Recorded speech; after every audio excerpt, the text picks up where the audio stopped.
Hey everybody, welcome to today's broadcast. We have with us two guests.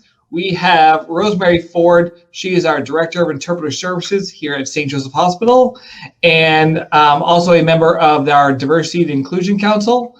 And we also have Ronnie Content. And Ronnie is a longtime friend of mine who is joining us to have a discussion about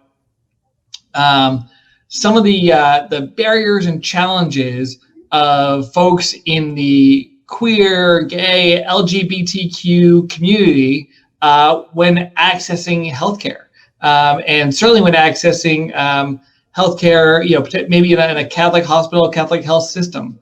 So today we brought Ronnie and Rosemary here to help us recognize that this June is National Pride Month, and we want to have a discussion with Ronnie about some of his experiences as a gay Black man, experiencing Catholic healthcare, experiencing healthcare in general, and what his thoughts and feelings are about that. So, Ronnie, thank you again for joining us. Rosemary, thank you again for joining us. And we're going to jump right in here. So, we have a few questions we want to ask Ronnie, and I know Ronnie's going to kind of give us his thoughts and opinions on these things. So I'm going to turn it over to Rosemary to kind of lead the question and answer portion of this broadcast. Thanks, Tim. So Ronnie, when accessing healthcare, what are some of the barriers that you've experienced as a patient who identifies as queer? Thank you, Rosemary. Great question, I might add. I would definitely say one of the biggest parts when accessing healthcare as an individual identifying as queer is the non-discriminatory policies and making sure that doctors as well as the staff are aware of my gender identity, my gender expression. And even when first going into either a Catholic hospital or a hospital in general, one of the questions that are asked are like, how do you identify?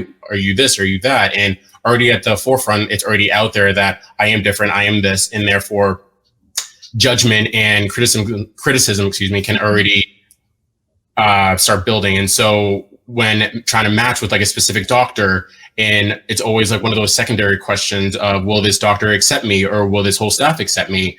And that's one of the things that, as being a queer Black person, like I already have to deal with, hey, is this person like okay with person of color? Now on top of that, I have to add my gender expression, my gender identity as part of the access to healthcare that some of us do fear that we're not fully accepted. And that's why we kind of wait to go to healthcare, we wait to go to the hospital because we're not sure how we're going to be fully accepted. Yeah, that's such a unique challenge. I think most of us don't necessarily consider. We think of just calling our PCP or calling the doctor's office saying, hey, I want to see this guy or that guy or whoever. Mm-hmm. But you're right. It's a much different thought process that you might have to go through of, will this person, especially maybe in a Catholic healthcare system, and not to say that it's necessarily going to happen or that it's true. And we certainly, I think we want everyone to feel comfortable, but there's that perception out there that, what if because it's a Catholic system, what if that means they won't accept me? Mm-hmm. And I think we're trying to kind of break down that perception as well. Because I think we are a very accepting organization. And obviously we're only speaking for St. Joe's, but I can see how that would be such a challenge for you. Mm-hmm. So yeah, thank you for that very candid answer. Thank you. All right, so back to Rosemary. Why don't you we'll continue on and you can ask kind of the next question. Sure. So Ronnie, following up from the last question, what can healthcare systems do to be more inclusive to the LGBTQ plus community? I would definitely say some of the processes that are already up and coming. Number one, I would definitely just say is to train your employees to be more gender neutral. Obviously in a day and age where labels mean everything, and as much as we don't want labels, it is an important part, especially within the community, to know how you self-express yourself, how you identify. And so teaching even the basic of gender neutrality and calling them as rather than he or she when they first present to themselves. So it's always go by the phrase, don't judge a book by its cover. You may see a man that presents as man, but on the inside, you don't know how they identify or what they present themselves. The same thing with a woman. They could be very femme presenting or woman presenting. Yet at the end of the day, until you start talking to them and maybe ask, oh, what are your pronouns? Then you would find out deeper that those are some of the things that we look for in kind of like a nice way, that it doesn't always have to be at the forefront, and that it maybe is. But for the main part, it's just stop the assumptions, or like being more aware of that. You're not just going to meet the everyday straight white person that comes into a hospital, that you're going to have all different colors under the rainbow, and that different people have different issues, and that being aware of those issues and identifying them is what's going to help bring more, I feel, LGBT community people to hospitals if they know they're cared for and know what certain services are provided. Yeah, no, absolutely. And I think even just the gender pronouns, Mm-hmm. and that's a big challenge. I mean, it's certainly not just for hospitals. I think for a lot of folks in the community, you're just getting used to asking those things, right? And just and using the correct gender pronoun, and finding out what the person would prefer. Mm-hmm. So I think that's definitely a challenge, and I think it's something that our hospital and our community needs to be more focused on, for sure. Exactly. Agreed. Great. Well, thank you. Thank you. All right, Rosemary, go ahead. So Ronnie, you're studying to be an ASL interpreter, which is awesome. I'm an ASL interpreter as well, so welcome to the community. And Thank you. You're welcome. So barriers are heightened for individuals who identify as LGBTQ and deaf. That being said, having a presence of an ASL interpreter who identifies as part of the LGBTQ plus community can greatly benefit someone who is deaf and identifies as part of that community as well.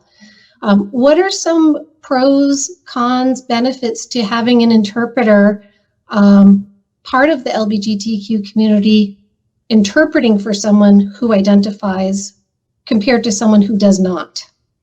Oof.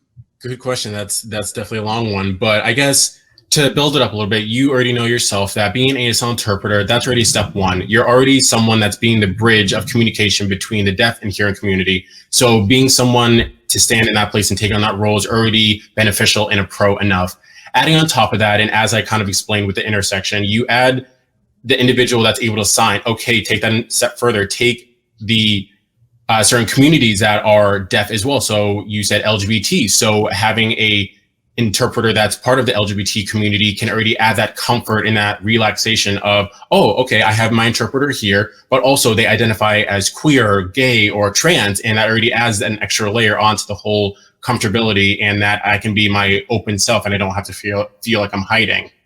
And so with that, with myself, I've always been told, especially being a male interpreter, that'll be greatly useful because a lot of the ASL interpreting community is female, and that's not a problem. It's just based on where you are. There's not always that access to a male interpreter or an interpreter that you specifically need. That if it's a woman interpreter that's also part of the LGBT, or a male interpreter that's part of the LGBT, but then you add those different layers on top. Oh, I prefer someone that's Hispanic, or someone that's of a color, or I prefer someone that's had experience in certain communities. That way it makes it more comfortable for them to be able to express themselves, as I said, and not have so many frustrations that they already feel being an oppressed community. And compared to those that may not hold those titles, but don't have those specific experiences, it is hard to connect on that kind of level when you already have this community that has been misunderstood and ostracized and just looked down for many years. And so when you try to accommodate them and you try to put yourself forward and try to be on the same level playing field, it does help them to feel more open, feel more comfortable as more than just a deaf community, but then as an LGBT on top of that as well. Great. Thank you, Ronnie. Thank you. So Ronnie, we see nationally that there's more movement towards recognizing and reconciling the racial disparities that exist in healthcare and the disparities that the LGBTQ plus community faces. Why is having a culturally competent care approach beneficial and crucial for healthcare providers when working with this marginalized population? Another great question. I would definitely say that, kind of backtracking to what we said before, how can you implement processes? Just being aware is where it starts, in acknowledging the fact that we are all different. We all come with our own set of different disabilities, diseases that we may need services for, or just overall different personality types. And it's that awareness that will definitely help not only doctors, but people as a general to be more open and see that it is healthcare, that we're all here just to get that broken bone fixed or recover from pneumonia. It's healthcare that affects us all, yes, in different ways, but at the end of the day, healthcare is there to make us better as a person. And having those disparities, both racially and community-based, it is hard. And so there are certain, how do I explain it? There are certain diseases, like I said, or certain experiences that LGBT people have, and that it will heighten some of the unfortunate complications with it. So we have STDs, the AIDS pandemic within the LGBT community, that now we are getting better, so thank God for that. But at the same time, it's those different disparities that are looked at as, oh, you're different, it's gonna be harder to treat you, or you're not gonna make it, and so therefore we'll put our efforts towards somebody else. And so I guess with that, in having certain health issues affect the LGBT community, and the fact that, especially within the community, not everybody lives a monogamous life. Like, you could have, for lack of a better word, people that have more promiscuous lives, or lives that aren't always as straight and normal. And so when addressing that with healthcare, it is important to be aware that this person could have a different background than myself, or that person over in that chair. And so when certain problems of the LGBT community come up, it is important to know, it's like, okay, so this person has this, but then they're also LGBT, or they're also trans, so this could also affect it. And making those small connections is all that it takes to be able to provide the best services and best healthcare that you can, when you know these different difficulties and disparities and are more aware of it as an individual and as an organization. And that's a really great point. I mean, I would think that if you have an environment that you feel that the healthcare providers are more of an ally, it really creates a more welcoming environment, and folks will be more apt to go and access services where one feels welcome and understood, and having a culturally competent approach.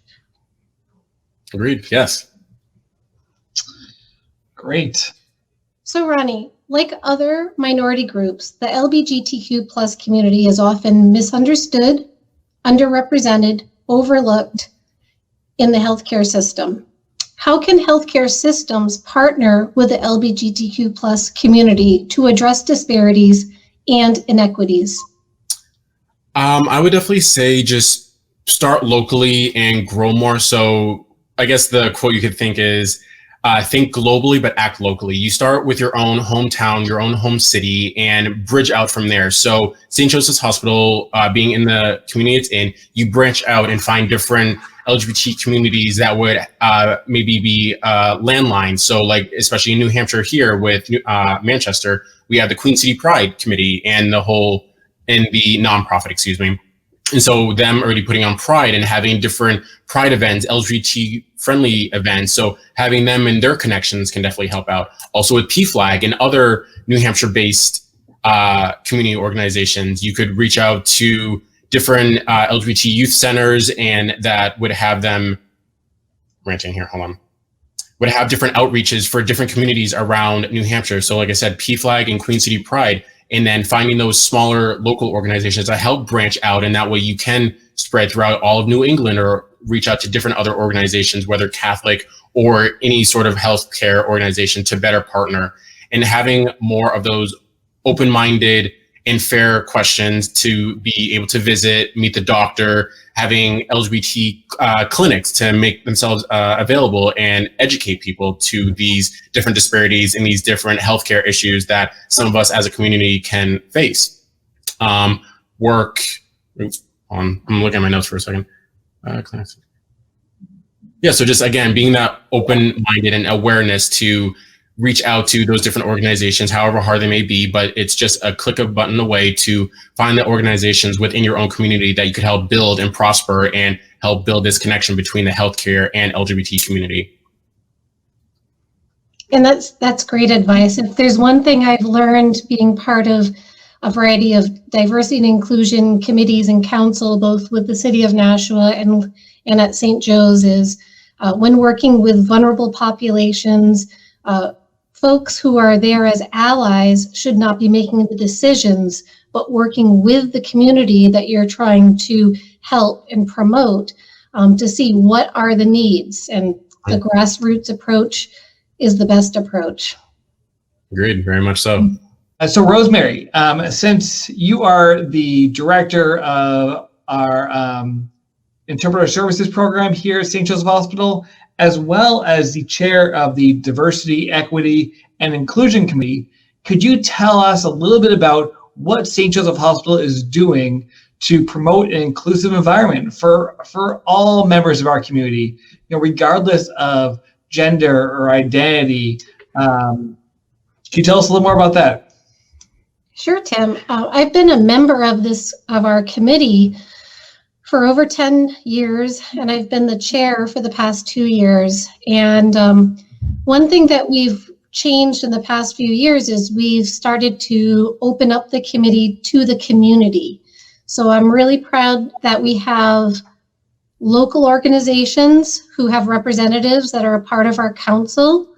And the reason for that is in order for us to make an impact in the community and to really enhance services for our diverse patient population, we need to hear from the people. What is going on locally? Like Ronnie said, you need to think globally and act locally to start. And through these community connections, we've been able to bring fantastic trainings to our staff and community that have been well attended from other healthcare systems, as well as patients, families, and friends. For example, we were blessed to have Dr. Porter come, and she has been doing extensive research and studying on LGBTQ senior citizens. We were granted a license for Gen Silent, and were able to view that documentary film and also have a panel discussion after, which was really insightful of how it is to be LGBTQ but a senior citizen, and how people are affected much differently because these are seniors. And when they did come out, if they did, years ago, it wasn't nearly as accepting as it is now. Not that I'm implying that it's easy now, but it was quite different then, and how people are affected by relationships with family and isolation and assisted living. It was such a really impactful event that I'm so proud that we were able to provide to the community. We also just recently had a presenter from UNH, and this presentation was on LGBTQ plus cultural competent care, specifically for people in a healthcare setting, sharing best practices, inclusive language, recommendations on policy changes, form changes, to be more inclusive of our diverse population, and how to make our environment a more welcoming one. Because the goal here is to make things accessible for all. We all have a right to equal access to health care and quality health care, regardless of what our background is, which is key. Being part of interpreter services, anyone who knows me knows that I'm very passionate about language access. And we have patients that we see who do identify as LGBTQ plus. They're either deaf and hard of hearing, or they speak a language other than English. And part of the training that we provide our staff interpreters who are certified and qualified in a healthcare setting is to provide ongoing trainings and education on how to best meet the needs of our LGBTQ patients when interpreting for them? So thanks for asking that question, Tim. Absolutely. Well, thank you, Ronnie. Thank you, Rosemary, for joining us today. I think we all learned a lot, certainly about, not only, St. Joseph Hospital's role in this process and in treating folks from the LGBTQ community, but also, the perceptions and the misperceptions perhaps that are out there in regards to healthcare and how it affects these folks. So thank you for joining us today. Thank you for telling us your story. It was very enlightening. And certainly for the folks watching, if you have any questions about, healthcare, about St. Joseph Hospital, and how we treat and work with the LGBTQ community, please feel free to reach out to us. Reach out to Rosemary here. She's a wonderful resource. And certainly, if you'd be interested in joining the Diversity, Equity, and Inclusion Committee here at St. Joe's, like Rosemary said, we do take members of the community. So please reach out to Rosemary as well. And we will certainly post her email contact in the link below. So thank you again. Thank you, Ryan. Thank you, Rosemary. And thank you, everyone, for watching. Happy Pride Month. Happy Pride, guys.